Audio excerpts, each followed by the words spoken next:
So ನಮಸ್ತೆ ರೈತ ಬಾಂಧವರೇ. ಸೊ ಇತ್ತು ಬಹುತೇಕ ರೈತರಲ್ಲಿ ಒಂದು ಡೌಟ್ ಇದ್ದಿದ್ದು ಎರಿ ಜಮೀನಿಗೆ ಬ್ಲಾಕ್ ಸಾಯಿಲ್ಗೆ ಬರ್ತದ ಅಂತ. ಸೊ ಇಲ್ಲಿ ಗಮನಿಸ್ಬೋದು ನೋಡಿ, ಆಲ್ರೆಡಿ ಗುಂಡಿ ಹೊಡಿಸಿದ್ದೀವಿ, 2x2 ಹೊಡಿಸಿದ್ದೀವಿ. ಪಕ್ಕಕ್ಕೆ ನೋಡ್ಬೋದು ರೆಡ್ ಸಾಯಿಲನ್ನು ಹಾಕ್ಸಿದ್ದೀವಿ. ಈ ಪ್ಲ್ಯಾನ್ ಮಾಡಿ 100% ನೀವು ನಮ್ಮ ಹಲಸು ಗಿಡಗಳನ್ನ ನಾಟಿ ಮಾಡ್ಬೋದು. ಗಮನಿಸ್ಬೋದು, ಈ ಥರ ಪ್ಲಾನಿಂಗ್ ಇರಬೇಕು ನೋಡಿ. ಈ ಥರ ಮುಂಜಾಗ್ರತಾ ಕ್ರಮಗಳನ್ನ ತಗೊಂಡ್ರೆ 100% ನಾವು ರೆಡ್ ಸಾಯಿಲಲ್ಲಿ ಯಾವ ಥರ ಬೆಳೆಸ್ತೀವೋ ಅದೇ ಥರ ಬ್ಲ್ಯಾಕ್ ಸಾಯಿಲಲ್ಲೂ ಗಿಡಗಳನ್ನು ಬೆಳೆಸ್ಬೋದು ನೋಡಿ. ಸುಮಾರು 4 ಎಕರೆ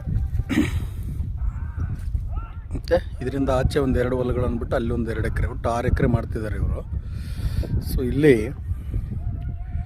ಗಮನಿಸ್ಬೋದು, ಈ ಥರ ಎಲ್ಲ ಪ್ರಿಪ್ರೇಷನ್ ಮಾಡಿಸಿದ್ದೀವಿ.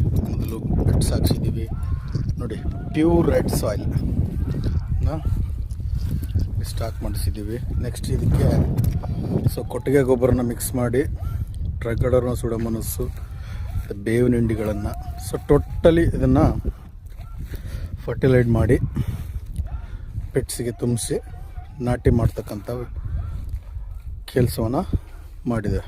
ಸೊ ಈ ರೀತಿ ಮುಂಜಾಗ್ರತಾ ಕ್ರಮಗಳನ್ನು ಬ್ಲ್ಯಾಕ್ ಸಾಯಿಲ್ ಇದ್ದಲ್ಲಿ ತಗೋಬೇಕು. ಹಾಗಾದಾಗ ಮಾತ್ರ ಗಿಡ ತುಂಬ ಚೆನ್ನಾಗಿ ಬೆಳವಣಿಗೆ ಬರ್ತದೆ. ನಮಸ್ಕಾರ.